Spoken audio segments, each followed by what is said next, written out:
Dice Donald Trump que los medios de comunicación somos el enemigo del pueblo. Ha llamado fake news a las noticias que no le convienen y prefiere Trump tener la verdad alternativa, los hechos alternativos. El día de hoy en Punto Cero platicamos sobre Trump y los medios de comunicación. Platicamos sobre la prensa. ¿Qué ha pasado con nosotros? ¿Perdimos credibilidad? Esto es Punto Cero. Comenzamos. Estamos de la fregada. Si en la emergencia epidemiológica... Creo que eso no me va a caber en la cartera. Pues uno te hizo ganar, pues tú vas a jalar con uno, pues viejo, ¿no? Todo por el cochino dinero.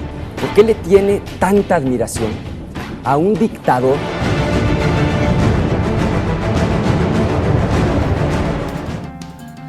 Donald Trump ha escogido a varios enemigos, uno de ellos la prensa liberal, la prensa libre, la prensa como el New York Times, que ha sido crítico con la gestión de Trump, la prensa como CNN, a la que le ha llamado la red de noticias de Clinton, haciendo ahí un juego con las siglas de esta estación. Hoy platicamos con Carlos Bravo, él es académico del CIDE, director de la maestría, ¿no?, en periodismo. Sí, Carlos, bienvenido a Punto Cero, gracias. Muchas gracias por la invitación. Encantado. Muchísimas gracias por estar aquí con nosotros. Carlos, comencemos primero. Lo habíamos visto a lo mejor con Hugo Chávez, lo habíamos visto con Maduro, obviamente, después en Venezuela. Algunos otros países que no precisamente se pueden prestar o presumir de ser tan democráticos, pero en Estados Unidos la meca de, pues podemos decir, el periodismo occidental o lo que más o menos fue marcando unas tendencias, tener al presidente en una afrenta abierta contra los medios de comunicación. ¿A qué crees que obedece? ¿Qué está pasando? Bueno, yo creo que primero hay que, definir qué es lo que hacen los medios de comunicación que le resulta tan incómodo, tan molesto o tan inaceptable a Donald Trump. Uh-huh. ¿No? Hay una bonita definición de periodismo de George Orwell que dice: periodismo es publicar lo que alguien no quiere que se sepa. Todo lo demás es propaganda. Y bueno, pues los medios en Estados Unidos hacen mucho periodismo con respecto a Trump. Están constantemente verificándole la veracidad de la información que da, están contradiciéndolo, están criticándolo, están investigando cosas que muy probablemente Trump preferiría que no investigaran. Y bueno, pues el hecho de que los medios de comunicación estén haciendo periodismo, estén haciendo su trabajo, a Trump le hace la vida difícil. Normalmente en los países democráticos, los dirigentes, pues de alguna manera asumen que ese es el papel de la prensa, estarlos sometiendo constantemente como al calor de la crítica, la exigencia de ofrecer respuestas, ¿no? Lo que es muy diferente en este caso con respecto a Trump es que Trump no asume que ese es el trabajo de la prensa. O sea, que si le incomoda, significa que el periodismo está cumpliendo con su función, ¿no? Él de alguna manera se lo toma como muy personal y entonces despliega esta suerte de guerra contra los medios en las que constantemente está disputándoles su credibilidad, digamos, el hecho de que los medios son el espacio a través del cual se construye la realidad colectiva, ¿no? Y constantemente está tratando de decir, eso es falso, eso no es cierto, están sesgados, ¿no? Y lo que hace eso, de alguna manera, es minar la credibilidad de los medios como fuentes de conocimiento de esa realidad que ocurre más allá de nuestro entorno inmediato, ¿no?, como ciudadanos. Lanzarse, y yo insisto en este punto, Carlos, lanzarse al tema de que esto suceda en Estados Unidos es algo que llama mucho la atención. Uno lo puede ver, insisto, en Venezuela, ¿no? Lo puedes ver con gobiernos dictatoriales, pero uno no esperaría que esto hubiera sucedido en los Estados Unidos y está pasando. Leía a Jorge Volpi el sábado en Reforma, escribe sobre su eminencia negra, haciendo ahí un análisis de Stephen Bannon, y dice, tal vez la idea de Trump, el fin de Trump es destruir el sistema y cómo lo destruyes desde dentro, empezando justamente por los medios liberales y descalificándolos. Lo peor es que tiene cierta credibilidad Trump. 40% de la gente cree en él, de los norteamericanos. Claro, y 80 y tantos % de los republicanos. O sea, con su base, digamos, social, Trump es muy poderoso, muy fuerte.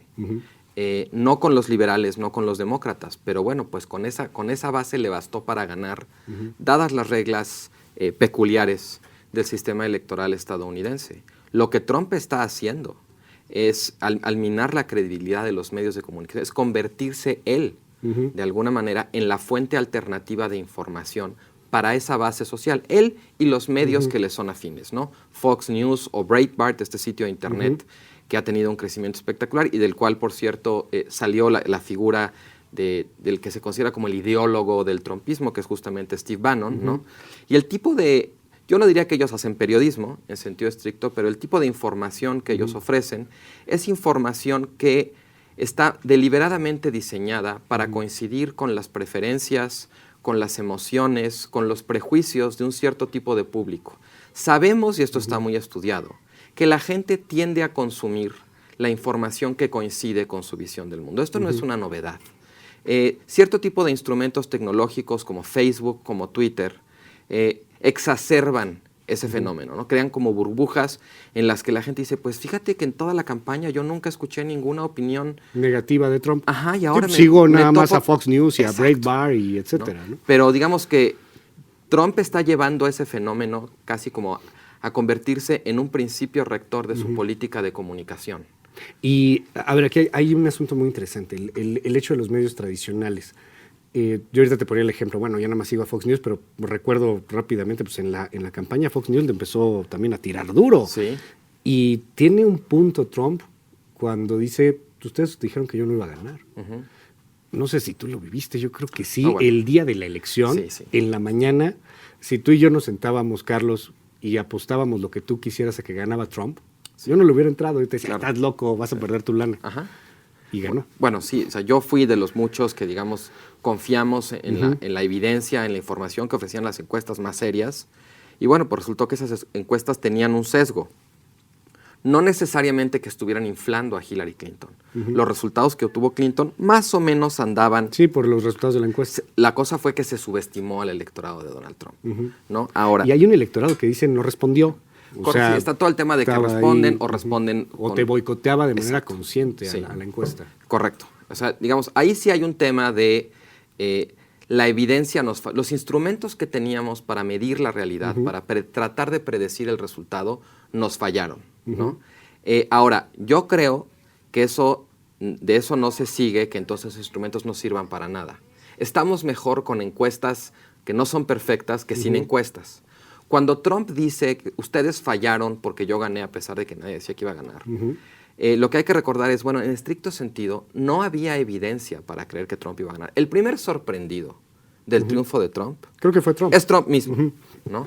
Entonces, bueno, pues ahora sí que quienes decían, no, va a ganar Trump, y realmente cuando revisabas los datos no había evidencia para sostener eso, y bueno, finalmente pasó que son como el burro que tocó la flauta, les pegó, había una cierta probabilidad de que ese resultado se diera, y se dio.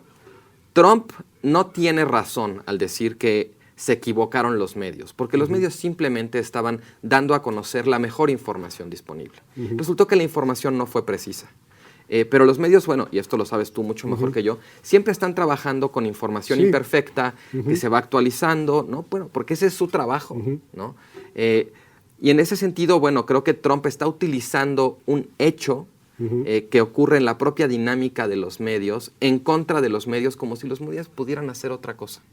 Entendemos el tema de los medios y bueno, tú conoces muy bien este tema. La misma historia de los medios masivos de comunicación y cuando los medios de alguna manera nos convertimos en empresas, en grupos financieros de interés, han marcado una distancia entre el origen inicial de la búsqueda de la cercanía con la población. Leía cercano a la elección un artículo en el diario El País, si no me equivoco, de la América blanca olvidada, la América que votó por Trump, esa América que está llena de blancos, rednecks si quieres, pero tienen razón de estar enojados, inundados de heroína, cerró el Walmart, ¿no? Dices, aquí quebró hasta el Walmart, nadie tiene chamba, nos va muy mal. Y a ellos no los vio el New York Times, hasta después de que ganó Trump, ni el Washington Post, no los vio nadie. No sé si fallamos, no sé si hemos fallado en ese tema. Tengo que hacer una pausa, nos quedamos con esta idea, claro. Seguimos con más. Luis Cárdenas, MX, Twitter y Facebook.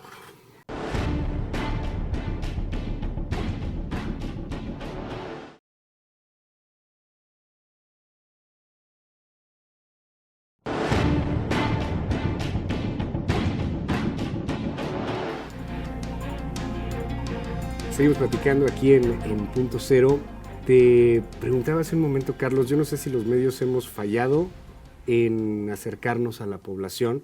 Hablábamos de la América Blanca, esta que vota por Trump, y esta que, insisto, no hablaba el New York Times de ella, no hablaba CNN de ella, pues estaba aislada ahí como un elemento en donde esto no es América, América es Nueva York, América es Washington, América es Detroit, América es las grandes ciudades, y los otros, ¿cuándo?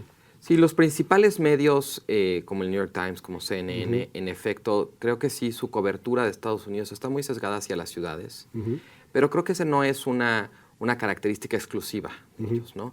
En cierto sentido, por el tipo de dinámica que impera en los medios hoy, lo que se puede llamar como la dictadura de lo que se conoce como breaking news, ¿no?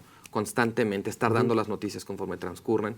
Eso en cierto sentido conspira contra la posibilidad de un periodismo más largo, un periodismo de investigación, reportajes de profundidad, ¿no? Donde podrían ir a este tipo de lugares donde la economía global no entrega sus frutos, sino al contrario, resulta como muy extractiva, ¿no? Los trabajos se van, no hay perspectivas de futuro, ¿no? Uno de los principales motores que explican el resultado de la elección en la que resultó triunfador Donald Trump es lo que se llama la brecha urbano-rural. El Estados Unidos rural, que son estos pueblos, por ejemplo, en la zona de lo que se conoce como el cinturón de óxido, donde el paisaje mismo es un paisaje profundamente perturbador por el efecto de la desindustrialización, ¿no? Las personas que viven en este tipo de lugares se explican de alguna manera su tragedia o su realidad a través, por ejemplo, del libre comercio o de la migración de mexicanos, ¿no? Pero hay otro factor que no computa, al menos en su visión del mundo, que es el cambio tecnológico. Claro. El cambio tecnológico ha sido maravilloso para ciertas regiones de Estados Unidos. Y para ciertas sobre todo industrias. En las costas, claro, pero no para ellos, ¿no? Pues es que son los que se quedaron sin chamba. Ahí tienes la revolución industrial, después de la creación de la máquina del vapor, ¿cuánta gente se quedó sin chamba en la Inglaterra? Pero lo que es importante XVIII, de decir esto es, muchas veces no es un mexicano, es un microchip el que te quitó tu trabajo. Sí. Y ese trabajo no va a volver. La tecnología no regresa, ¿sabes? Y sí es un problema político y creo que ellos tienen un agravio muy real en cuanto a que ellos pueden decir, bueno, pues yo hice lo que se suponía que había que hacer, yo trabajé duro, yo jugué conforme a las reglas y nomás no salgo adelante, ¿no? Puedes decir lo que quieras. Bueno, es legal que el Ku Klux Klan salga y tenga una declaración. Y ante todo eso, cuando dice esto Trump, uno lo valida, dice, está bien, bueno, no me asusto, bien, pero me preocupa cuando después dice, y estos medios no pueden estar dando información sin fuentes, cuando él mismo lo ha hecho, ¿no? Claro. Carlos, hicimos un sondeo, nos fuimos a la calle, entonces le preguntamos a la gente en la calle, oye, ¿le crees a los medios de comunicación? Creo que vale la pena ver lo que nos dicen para pues discutir al respecto, qué credibilidad tenemos los medios. Vamos a ver. Muy bien. No siempre. A veces las fuentes o no revelan del todo sus fuentes y entonces a mí me parece que no en todas las cosas están diciendo la verdad. Que si le creo a los medios de comunicación, sí. Pues no he tenido casos en donde pueda haber que dicen mentiras, ¿no? No. Pues porque, bueno, por ejemplo, yo no veo Televisa ni nada de eso porque se nos hace en la casa como que pues se venden al gobierno, ¿no? Y no te dicen la verdad completa. No, pues no sé, siento que a veces disfrazan mucho la verdad para su propio beneficio. No, pues es que no dicen la realidad de la vida, o sea, realmente una cosa dicen ellos y la realidad de la vida es muy diferente. No. ¿Por qué? Porque han mentido mucho a la gente y digamos que sus actos no son lo que dicen. Pues no, la verdad no, porque a veces maquillan la verdad y todo eso. Hicimos un ejercicio hace poco en el radio, en la primera emisión, y a ver, la imagen que se difundió viral de Oaxaca, en donde están en el Día de la Bandera con una V, que dice Día de la Bandera con V, sí. La gente cree que esa imagen es real. No importa que pongas la fotografía real, la gente cree que esa imagen es real porque no le cree al gobierno, porque piensa que todos nosotros estamos defendiendo intereses gubernamentales, y cuando están enojados y cuando estamos cerrados, pues no hay forma de cambiarlo, ¿no? vamos a hacer una pausa y si te parece platicamos al respecto del tema. Ahí estaba el video, bueno, ahorita lo estábamos viendo. Ahora vamos a ver ese video que fue parte de lo que estábamos transmitiendo también ahí en el 52, en la primera emisión. El Día de la Bandera con V, era una imagen truqueada. Digo, no la hicimos nosotros, se viralizó por alguien que tenía ahí mala intención. Sí. Y ahí hicieron un video y hasta decía, ¿usted cree cómo es posible que el gobierno sea? Esa es la imagen real. Wow. Y la gente cree que realmente eso pasó. Y no hay poder humano que le diga, oye, no, de verdad, es alguien que le quiere pegar a Murad, que están enojados con el gobierno. ¿Cómo le hacemos? Hacemos una pausa para concluir con eso. Seguimos.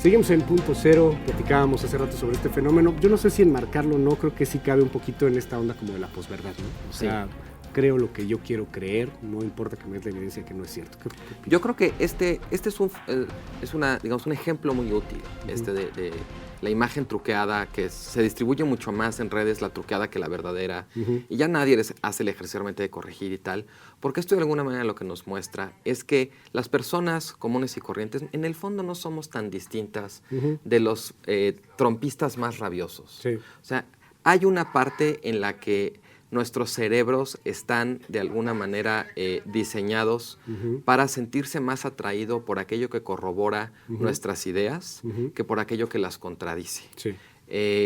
Pasa mucho en Internet, se difunde una noticia que resulta falsa, pero ya, digamos, la corrección no alcanza la circulación de la noticia falsa. Payasos de Catepec. Exacto. Asesinato de payasos de Catepec. Mataron a los payasos de Catepec. No es cierto, la imagen es de hace 3 años, es de Guatemala. Están defendiendo a Rubiel Ávila. Sí. Bueno, pero ahí el tema es, o sea, esto es muy peligroso cuando los medios empiezan a jugar ese juego. Porque todos, o sea, estemos de un lado o del otro del espectro político, somos potencialmente víctimas de ese juego. Claro. Y bueno, ¿por qué? Porque preferimos que la realidad o aquello que creemos que es la realidad, que en la mayoría de las veces es lo que nos dicen los medios, se ajuste a lo que nosotros creemos, que, ay, qué incómoda es la evidencia en contrario a nuestras creencias, ¿no? Por supuesto. Entonces, en ese sentido, creo que es importante como señalar esto, porque no nada más los trompistas incurren en este tipo de comportamiento. Todos podemos estar haciendo eso mismo. Y esto, desde luego, sin hablar de otros fenómenos que también, digamos, conspiran contra la posibilidad de que los medios cumplan realmente una función informativa, como puede ser, yo mencionaba hace un rato, el tema de la tecnología, la coyuntura. Sí, claro. Constantemente estarte bombardeando. Pasa mucho con los escándalos, ¿no? Yo sé de gente que le recomienda a los políticos cuando estalla un escándalo en su contra, no digas nada. Espérate que en 2 días estalle otro escándalo y nadie se va a acordar de eso. Porque ¿no? Y la otra que también es cierto, y sobre todo en países como México, donde los medios sí son muy vulnerables a las presiones de los poderes establecidos, ¿no? Gobierno, pero no necesariamente gobierno, también ciertos poderes económicos o ciertos poderes sociales. La combinación de todos estos factores creo que termina desembocando en una muy fuerte crisis de credibilidad de los medios como actores que se supone que lo que hacen es registrar y comunicar la realidad. Hay este asunto de la responsabilidad de los medios de comunicación, en donde esta responsabilidad puede también traducirse en una especie de comparsa del poder para algunos. Sí se vale ser crítico, pero son mucho más críticos en las redes sociales. ¿Por qué? Pues porque puedes sacar cosas como estas. Y era lo que le pasaba a Trump, ¿no? Contra tanto dato falso, pues ¿cómo puedes rebatirlo? Dice demasiados datos falsos por minuto este hombre. Al final hay una batalla en donde yo creo que tiene la sociedad una gran responsabilidad también. No estoy diciendo nosotros tenemos la verdad y tienen que creernos, no. Pero la gente, si decide empezar a creer nada más en Twitter y en Facebook, sin ninguna verificación, pues yo no sé si por el canal de la democracia le vamos a dar en la torre a la democracia misma, ¿no?